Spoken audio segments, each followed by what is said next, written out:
Belize, black cake is a Christmas treat as much as it is a piece of our history. This rich rum-soaked dessert has roots in British plum pudding, brought here during colonial times, and over the decades, Belizeans have made it their own. Today it's a symbol of family celebration and cultural pride, baked with love and shared during the holidays. Jaqueline Banks spends much of December in the kitchen baking this beloved holiday treat. Her passion for baking started early. She fondly remembers helping her aunt as a child. Today that love has grown into a family business, which she now runs alongside her daughter. Well, basically that's like tradition. That's like tradition, because from I grew up, I see my auntie the bake cake, and she was a full-time teacher, Miss Kathleen Hope. So I was there on the look. They're not the teacher, but they observe. You know, I did there on the look and thing. And I just say, this is enough for me, this is a whole lot of work. Because remember back in the days, no Google never there.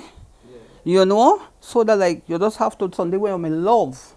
So I just grease the pan there and they look wrong and they watch and say, oh, that's how this goes, and so this goes. Never know that one day, I may do the same thing. Interestingly, this annual tradition of baking black cake for the household also sparked an interest in Aeisha Robinson.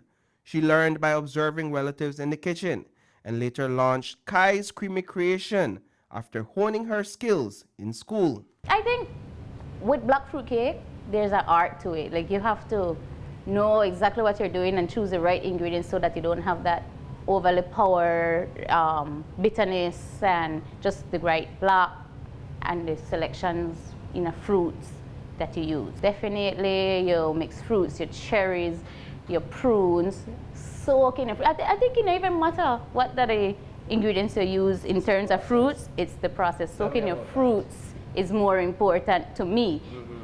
For me, I soak my fruits from the beginning of the year, from like, I have fruit soaked from last year that I'm using this year. In Belize, this Sikafis is a one-stop shop for black cake essentials. Everything from pecans and walnuts to mixed fruits and cherries. And don't forget the secret weapon, the coloring that gives black cake its signature look. Sikafis says theirs is the best. The family-run business, around since 1936, has raised prices slightly this season to keep up with rising costs. Still, will there be enough to meet demand? Meanwhile, baker Jaqueline Banks sources her ingredients elsewhere and has her process down to a science. With all black cakes, including all cakes, the most important part is your foundation. When you say foundation, that's your basic. You know, the sugar and the butter. You know, that's your foundation. You have to cream that right.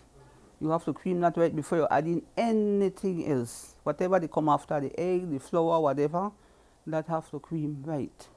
And black cake, that like one state of art, because that have its own structure, its own process, you know, different from the white cake altogether. So no, and you have to measure your thing. Everything have to measure. Because the measurement is important. As I say, you have to balance. If you not balance, you want to taste boko. Boko? What the boko? But it not taste good and it don't look good and it not taste good. Though they come from two different backgrounds, Aeisha Robinson shares Banks' passion and beliefs about keeping the black cake tradition alive. And Robinson is undoubtedly doing something right.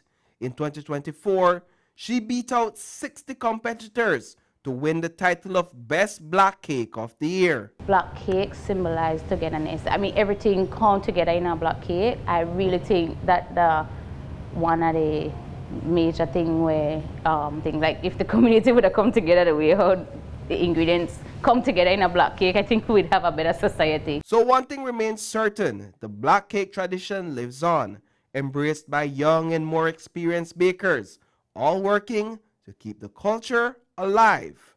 Reporting for News 5, I am Paul Lopez.